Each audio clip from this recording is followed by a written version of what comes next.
ভোগের খিচুড়ির আলাদাই একটা স্বাদ। তোমরা অনেকেই অনেকভাবেই বানাও, কিন্তু আমি যেইভাবে বানাই সেটাই তোমাদের সাথে আজ শেয়ার করছি। সাথে ছিল বেগুন ভাজা, আলু ভাজা, নিরামিষ বাঁধাকপির তরকারি। এই বাঁধাকপির তরকারিটা আমি শর্টস ভিডিওতে খুব শীঘ্রই তোমাদের সাথে শেয়ার করব। আজ আপাতত ভোগের খিচুড়ির রেসিপি শেয়ার করছি। ফার্স্টেই মুগ ডালটা ভেজে নিচ্ছি একটু লাল লাল করে। তবে জানো, এই মুগ ডালটাকে আমি সবসময় ইয়েলো ডাল বলি, আরেকটা যে ডাল আছে সেটাকে আমি অরেঞ্জ ডাল বলি। এটা আমি ছোটো থেকেই বলি, কারণ আমার দুটো ডালের মধ্যেই সবসময় গুলিয়ে যায়। ডালটা অল্প ভাজা হয়ে যাওয়ার পর জল দিয়ে ভালো করে ধুয়ে নিচ্ছি, যাতে ওই হোয়াইট পাউডারটা না থাকে।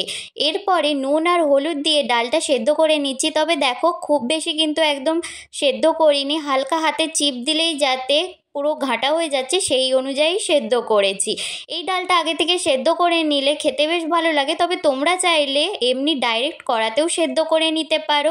এরপরে একটা কড়া বসিয়ে নিয়েছি, তাতে 2 চামচ হলুদ আর পরিমাণ মতো নুন দিয়ে জলটা ফুটে এলে গোবিন্দভোগ চাল আগে থেকে আধ ঘন্টা মতন জলে ধুয়ে ভালো করে ভিজিয়ে রেখেছিলাম, সেটা দিয়ে ভাত করে নিচ্ছি। ভাতটা 90% মতন সেদ্ধ করে নেব, কারণ যেহেতু টমেটো দেবো মশলার সাথে, মশলাটা যদি আগেই দিয়ে দিই তাহলে কিন্তু চাল আর সেদ্ধ হবে না, তাই আগেই 90% মতন চালটা সেদ্ধ করে নিচ্ছি। ঢাকা দিয়ে দিলাম যাতে ভাতটা তাড়াতাড়ি সেদ্ধ হয়ে যায়। আর এইদিকে একটা ফ্রাইং প্যানে অনেকটা পরিমাণে সর্ষের তেল, গোটা জিরে আর শুকনো লঙ্কা হালকা ভেজে নেওয়ার পর আদা বাটাটা দিয়ে হালকা ভেজে লঙ্কা গুঁড়ো দিয়ে কষিয়ে নিচ্ছি। এখানে আর হলুদ দেবো না, কারণ যেহেতু ডালেও হলুদ দিয়েছি আর ভাতটা সেদ্ধ হওয়ার জন্য হলুদ ইউজ করেছি, তাই এখানে আর হলুদ দেবো না। হলুদটা অনেকটা বেশি পরিমাণে হয়ে যেত। হালকা কষিয়ে নেওয়ার পর বরাবরই আমি যেমন করি ধনে গুঁড়োটা পরে দিই, তাই ধনে গুঁড়োটা পরে দিয়ে একটু কষিয়ে টমেটো বাটাটা দিয়ে আর একটু মিক্সি ধোয়া জলটা দিয়ে কষিয়ে নিচ্ছি, যতক্ষণ না টমেটোর কাঁচা গন্ধটা যাচ্ছে আর টমেটোর কালারটা চেঞ্জ হয়ে আসছে।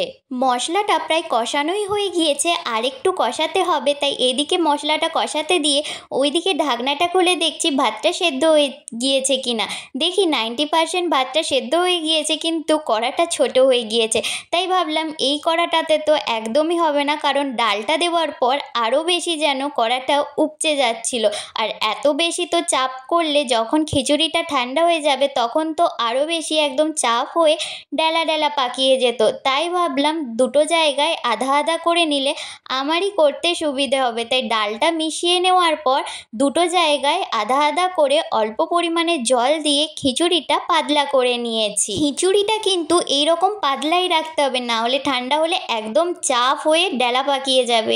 তারপরে যে মশলাটা কষিয়ে নিয়েছিলাম সেটা দিয়ে দিলাম, আর দেখো কতটা সুন্দর কালার এসেছে। কাশ্মীরি লঙ্কা গুঁড়ো দেওয়ার প্রয়োজনই হয়নি। হ্যাঁ, তবে যদি তোমরা চাও যে আরও বেশি কালার, তাহলে কাশ্মীরি লঙ্কা গুঁড়ো মশলার সাথেও কষিয়ে নিতে পারো। আবার ঘি গরম করে তাতে 1 চামচ কাশ্মীরি লঙ্কা দিয়ে হালকা নেড়ে চেড়ে এর ওপরে দিয়ে দিতে পারো, তাতেও খুব সুন্দর কালার আসে। তবে খুব একটা বেশি কালার খিচুড়িতে আমার ভালো লাগে না, তাই দেইনি। এই খিচুড়িটা খেতে কিন্তু খুব সুন্দর হয়। তাই প্রতিবারের মতন আমার এই ভোগের খিচুড়ির রেসিপিটা তোমাদের কেমন লাগলো কমেন্টে জানাতে একদম বলো না।